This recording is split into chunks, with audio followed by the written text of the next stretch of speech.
आज हम बात करने वाले हैं भाषा के एक ऐसे हुनर की जो ना देखने में बड़ा ही आम लगता है। मतलब एक सीधा साधा सरल वाक्य लिखना। सुनने में लगता है अरे ये तो बच्चों का खेल है ना। पर यकीन मानिए इसके पीछे जो दुनिया छिपी है ना वो कमाल की है। जरा इस वाक्य को देखिए। वो फुटबॉल खेलती है। कितना आम सा वाक्य है ना? मतलब हम रोज ही तो ऐसे वाक्य बोलते हैं, पढ़ते हैं, सुनते हैं। पर सवाल ये है, क्या ये सच में उतना ही सरल है जितना ये दिखता है? और बस यहीं से हमारा आज का ये सफर शुरू होता है। कभी सोचा है कि इतने से वाक्य को बनाने के लिए दिमाग में असल में क्या-क्या चल रहा होता है? कौन-कौन सा ज्ञान, कौन-कौन से हुनर लगते हैं? तो चलिए आज इसी की गहराई में उतरते हैं और इसे ना परत दर परत खोल कर देखते हैं।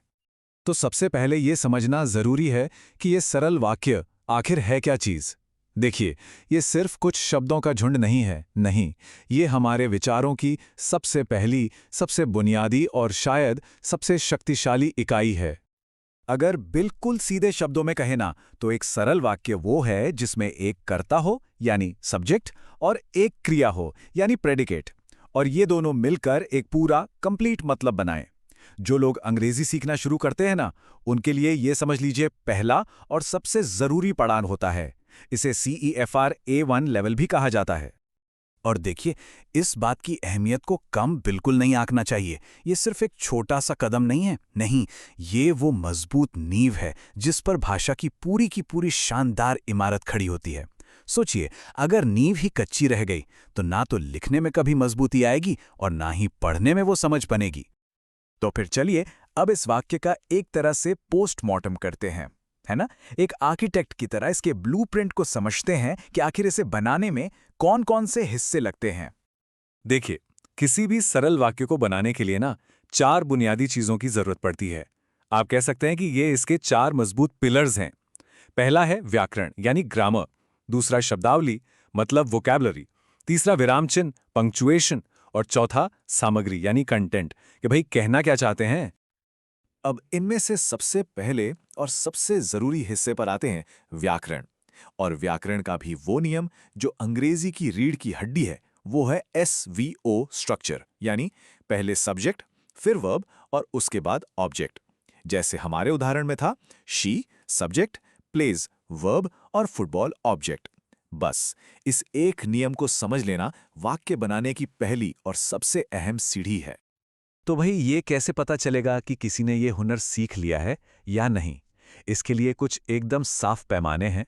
जैसे कि क्या सीखने वाला SVO क्रम का सही इस्तेमाल कर रहा है? क्या वो आम शब्द इस्तेमाल कर पा रहा है? क्या उसके वाक्य का पूरा मतलब निकल रहा है? और क्या कैपिटल लेटर, फुल स्टॉप और स्पेलिंग जैसी जो बेसिक चीजें हैं, वो सही हैं? ठीक है, तो अब तक हमने ये तो जान लिया कि एक सरल वाक्य क्या होता है और उसे बनाने में क्या-क्या लगता है। पर अब बड़ा सवाल ये है कि इसे सिखाया कैसे जाता है? मतलब किसी को सिर्फ देखने से लेकर खुद लिखने तक का सफर, वो कैसे तय कराया जाता है? देखिए, इसका एक बहुत ही कारगर और स्टेप बाय स्टेप तरीका होता है। ये सफर शुरू होता है मॉडलिंग से, मतलब जब टीचर खुद वाक्य बनाकर दिखाते हैं। फिर होती है गाइडेड प्रैक्टिस, जहां टीचर के साथ साथ अभ्यास होता है। इसके बाद आते हैं कुछ मजेदार इंटरैक्टिव एक्सरसाइज, और आखिर में मौका मिलता है इंडिपेंडेंट प्रैक्टिस का, जहां सीखने वाला खुद से वाक्य बनाता है। अच्छा, इंटरैक्टिव एक्सरसाइज का एक बढ़िया उदाहरण है ये जंबल्ड वर्ड्स वाला खेल। जरा देखिए, रेड इज द एप्पल। अब इसे सही क्रम में लगाना है। ये ना खेल खेल में नियम सिखाने का एक बहुत ही मजेदार तरीका है।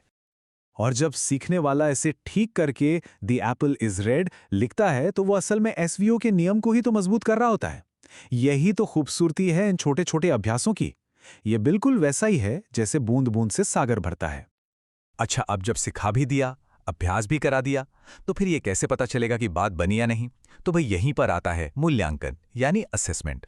और इसके लिए भी एक बहुत ही साफ सुथरा पैमाना तय किया गया है। ये जो मूल्यांकन है ना, ये एक पूरी चेकलिस्ट के आधार पर होता है। इसमें 5 खास बातें देखी जाती हैं।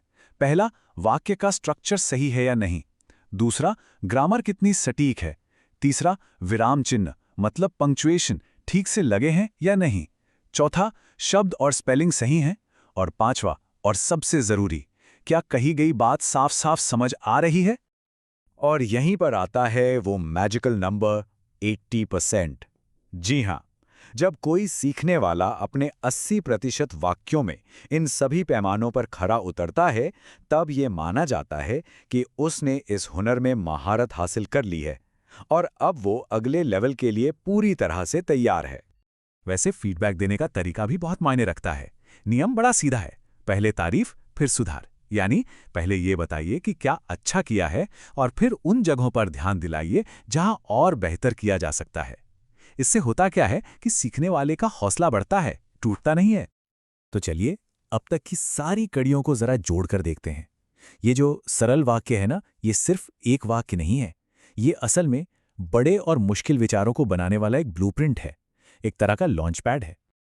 और एक बार जब कोई इस ब्लूप्रिंट में महारत हासिल कर लेता है तो उसके लिए आगे के सारे दरवाजे अपने आप खुल जाते हैं। फिर चाहे कंपाउंड सेंटेंस बनाना हो, पूरे पूरे पैराग्राफ लिखने हो या फिर किसी भी तरह की फंक्शनल राइटिंग करनी हो, सब कुछ इसी एक मजबूत नींव पर खड़ा होता है। और आखिर में बस एक सवाल, दुनिया की सबसे बड़ी खोजें, सबसे महान किताबें, सबसे असरदार भाषण, जरा सोचिए तो इन सब की शुरुआत आखिर कहां से हुई होगी? जी हां, इन्हीं छोटे छोटे सरल वाक्यों से, क्योंकि एक एक ईंट जोड़कर ही तो महल बनता है ना? कमाल की बात।